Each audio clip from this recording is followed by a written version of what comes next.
আমাদের দেশে এতেকাব এখন বিজনেস হয়ে গেছে। শোনো, একটা মসজিদে কেউ না রাখলে গুনাহ হবে, কাজে টাকা পয়সা দিয়ে এখন রেখে দাও।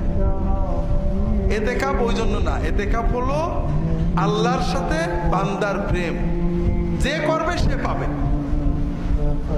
কাজেই আমরা সবাই চেষ্টা করব এতেকাব করার, 10 দিন পুরো মসজিদে আল্লাহর ইবাদতে থাকার, দুনিয়ার সম্পর্ক কমিয়ে দেওয়ার। এতেকাবকারী ঘুমিয়ে থাকলেও এটা বড় ইবাদত। যদি না পারি, এতেকাব করতে না পারি, অন্তত প্রতি রাতে কিছু অতিরিক্ত ইবাদত করব। করা অবশ্যই সুন্নাত নিঃসন্দেহে। রাসূলুল্লাহ সাল্লাল্লাহু আলাইহি ওয়াসাল্লাম এই মাসে ইতিকাফ করেছেন। ইতিকাফ তিনি কেন করেছেন? ইতিকাফ করেছেন লাইলাতুল কদর পাওয়ার জন্য।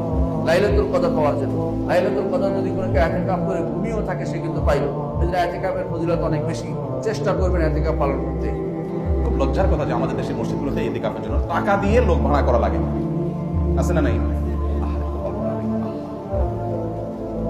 নবী করিম সাল্লাল্লাহু আলাইহি ওয়াসাল্লাম রমজানের রোজা ফরজ হওয়ার পর থেকে নিয়ে,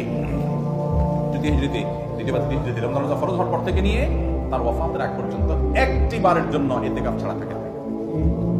যে আমলটা নবী করিম সাল্লাল্লাহু আলাইহি ওয়াসাল্লামের জীবনে একবারও ছাড়েন নাই, আমরা বেশিরভাগ লোক জীবনে একবারও করি নাই।